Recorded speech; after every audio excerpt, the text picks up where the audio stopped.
is Charles. I'm a pacer by morning, ambassador by day, and stand-up comedian by night. And a few weeks ago, I asked Larry and Lori if I could share some of my thoughts about running with this group, and they said, yes, come May 5th, and I thought that was awesome.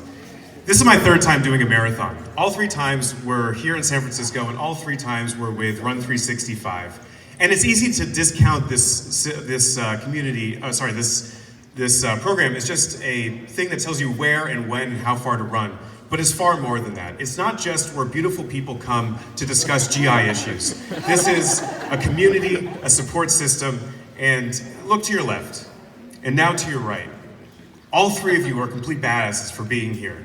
And I just wanted to tell you in the funniest way I can that you're on the right track being here. And people assume that because I'm thin, I'm talented at long distance running. And this couldn't be farther from the truth. First off, I'm not thin. I'm 100% USDA certified lean.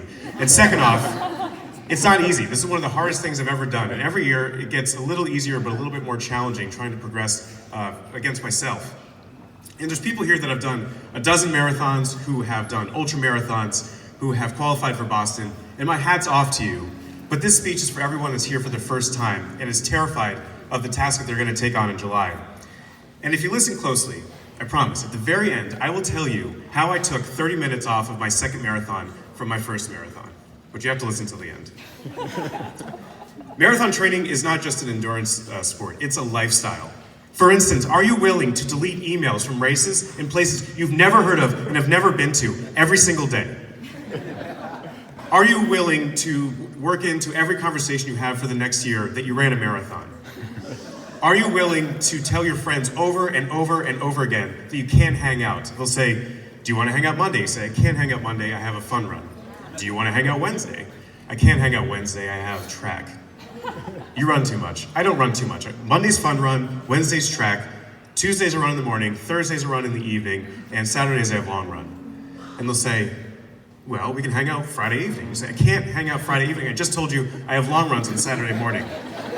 And they'll give up, and that's sad, but the joke's on them, because July 29th, when they're idly scrolling through their Instagram feed, looking what everybody else did that day, they'll get to you with your big dumb smile and medal across your chest, and they'll say, my God, I know a superhuman that did something more amazing than I can do before I even woke up today.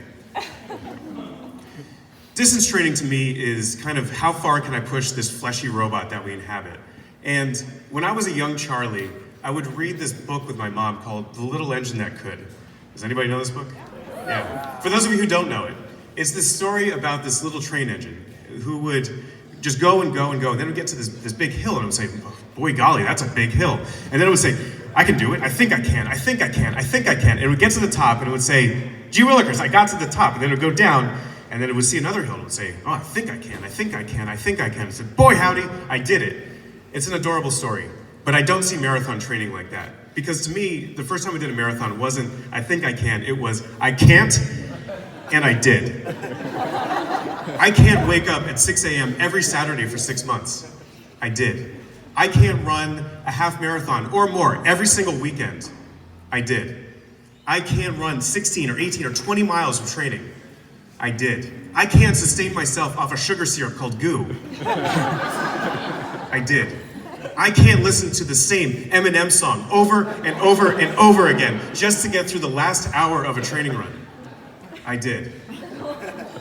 I can't run a marathon. I did.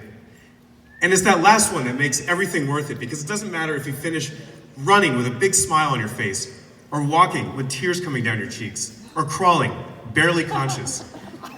If you finish a marathon, you will forever be known as a marathoner. And people can take so much from you in your life, but no one can ever take this from you. No one can ever deny that you finished a marathon. And that day, you can put it on your LinkedIn profile. When you get older, you can tell your grandkids. If you're hit by a bus the next day, you can put it on your gravestone. Because this isn't a daily win. That's right, oh my gosh. Whoa. This isn't a daily win. This isn't some success. This is with a capital V, victory in your life. And we are here, as pacers, the coaches, we're here to make sure that not only do you get to the start line, which is difficult, you get to the finish line with that big smile on your face. A quick story before I get out of here. My first season was 2016, and we were doing a training run. And believe it or not, it was very hot in San Francisco in May. And it was my first time ever in my life doing 16 miles. It was very hot, and I start to fall back, and I lose the group, and it's just me, and it's mile 13, 13 and a half, and I can't go on any farther. And I'm by myself, and I decide, that's it, I'm just gonna call an Uber for the last 2.5 miles.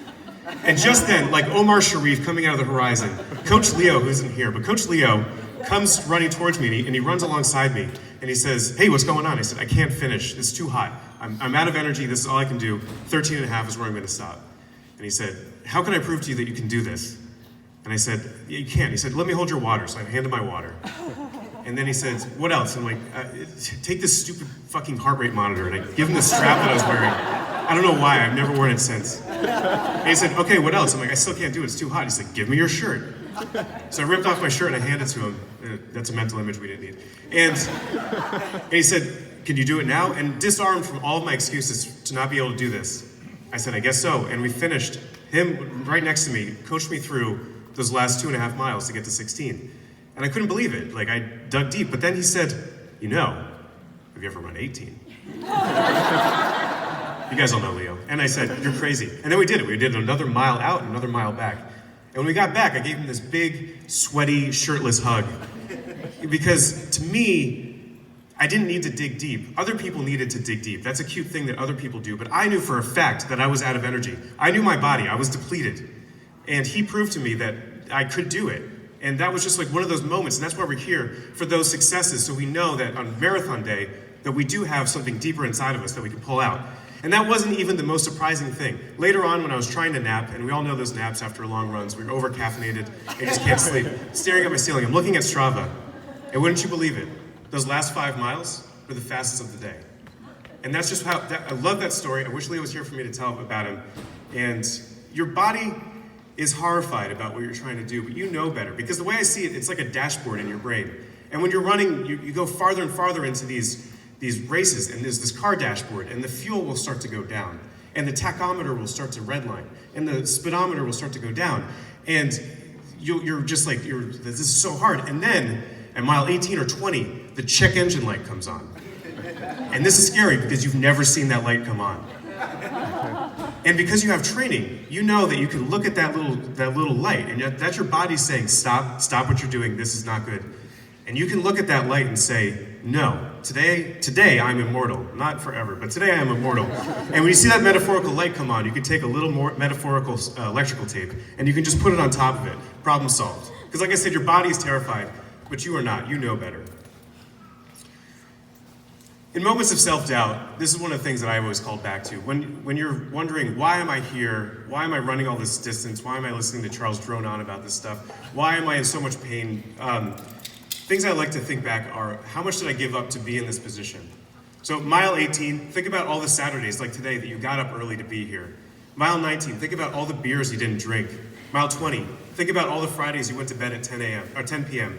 Mile 21, think about all the Saturdays you went to bed at 6 p.m. Mile 22, all the cold runs when the Pacific whipped across you with like 45-degree air.